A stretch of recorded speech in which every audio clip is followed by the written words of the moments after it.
Hey guys, what's going on? It's Spycat. We're on to another favorite actress who I collect, Hilary Swank. I wasn't going to do this actress, but I realized that I do have over 10 movies from this actress, and I usually don't do these actor videos unless I have 10 or over movies of that actress or actor.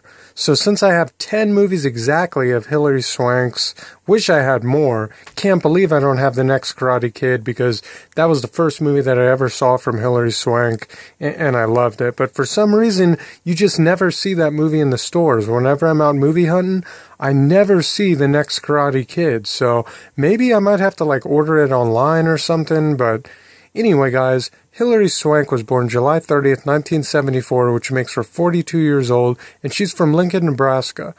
And like I said, she's a great actress. My favorite movie of all time is definitely The Next Karate Kid. I mean, doesn't compare to the other Karate Kid movies, but I just have one of those memories of when I was a kid and I went to the movie theater and saw that movie. I was really into it, and I gotta find that movie. I don't know why. That movie's kind of harder to find in the stores, but it is. So without further ado, here's my Hilary Swank movie collection. 10 movies from Hilary Swank. Now, the earliest movie that I have that I know that Hilary Swank was in was Buffy the Vampire Slayer, where she plays the character of Kimberly. And that came out in 1992.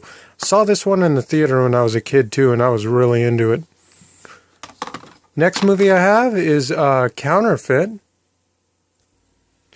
The next movie I have that she was in was in 1996, and it was Counterfeit.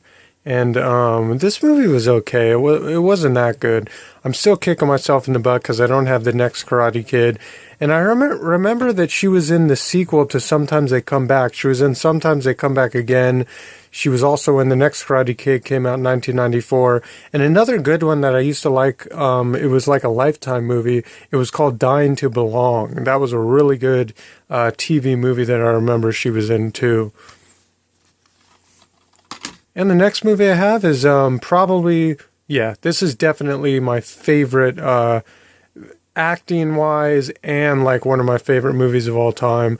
This is definitely, well, I have to say Million Dollar Baby's up there too, so we'll see as we go down this list, but this is definitely one of my favorite Hilary Swank best movies that she was ever in, and it's the movie Boys Don't Cry, where she plays a girl who makes everyone believe that she's a boy.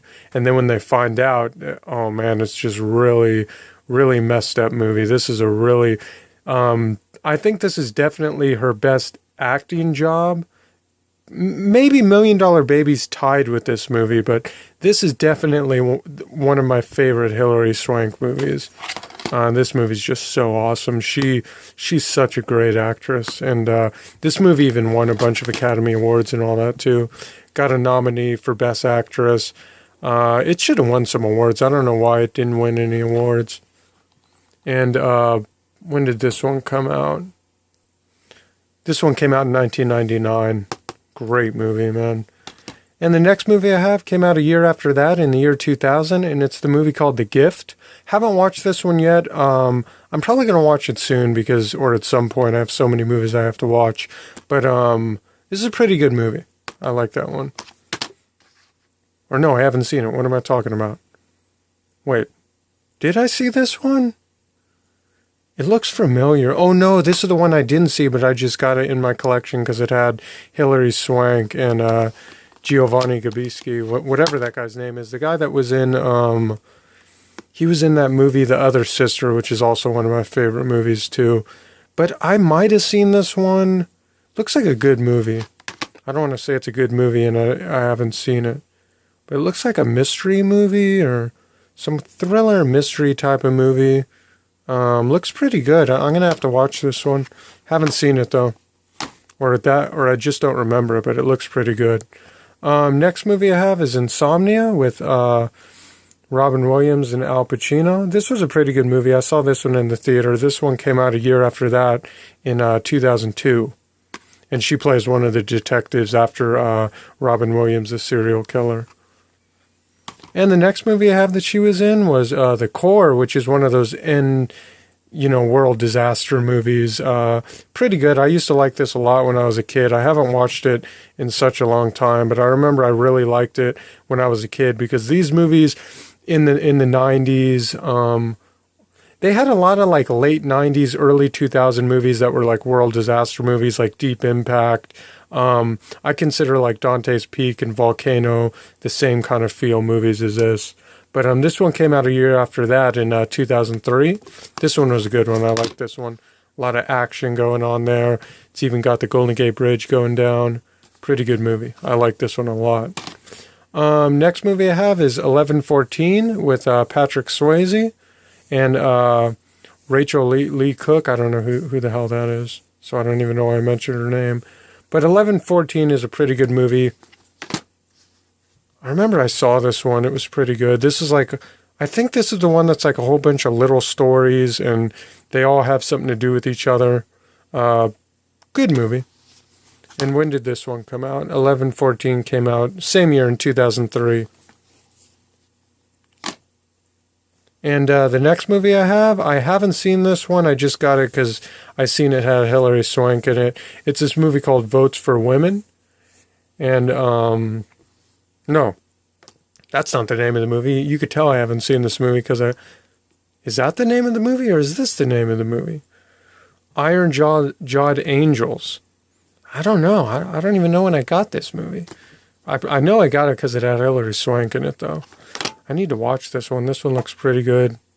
If you guys want to pause and read what this one's about.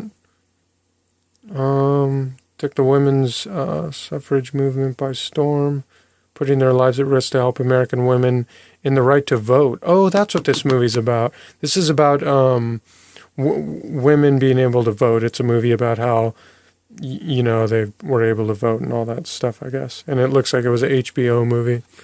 And this one came out a year after that in 2004. And definitely my favorite movie of all time, $1 Million Baby, where she plays the boxer that even though she's small and not really a good boxer, she gets trained by Clint Eastwood and Morgan Freeman how to be a boxer, and she becomes like a really good boxer. And she gets messed up pretty good in this movie. It's a really, really, really sad movie. You're probably going to cry if you've seen this movie. This movie and Boys Don't Cry are definitely, hands down, the best Hilary Swank movies there ever was, acting-wise. I would say the next one would probably be The Next Karate Kid, which I don't have in my collection, but I used to really like that one when I was a kid. And, $1 Million Baby came out in 2004. And the very last movie that I have came out a couple years after that, 3 years after that in 2007, and it's the movie Freedom Riders. And their story, their words, their future. I think she's like working with a school or a high school or something. It's kind of, like Dangerous Minds. It has the same like feel as that. I haven't watched this one yet, and this was a MTV movie, which is pretty cool. So, yeah, that's my Hilary Swank movie collection. I hope you guys enjoyed. Like I said, what are the best Hilary Swank movies? Definitely that one. And definitely that one. And I need to find The Next Karate Kid and have that in my collection. I'm going to be on the hunt for that crap. I have to have that movie. And I also want to hunt down the that Lifetime movie that she was in, which was called Dying to Belong. It was like a Lifetime movie, I think, but that one's probably going to be harder to find. Maybe you can watch it on YouTube or something like that, but that was a really good movie too. But that was it, and on to the next actor. See you guys next time.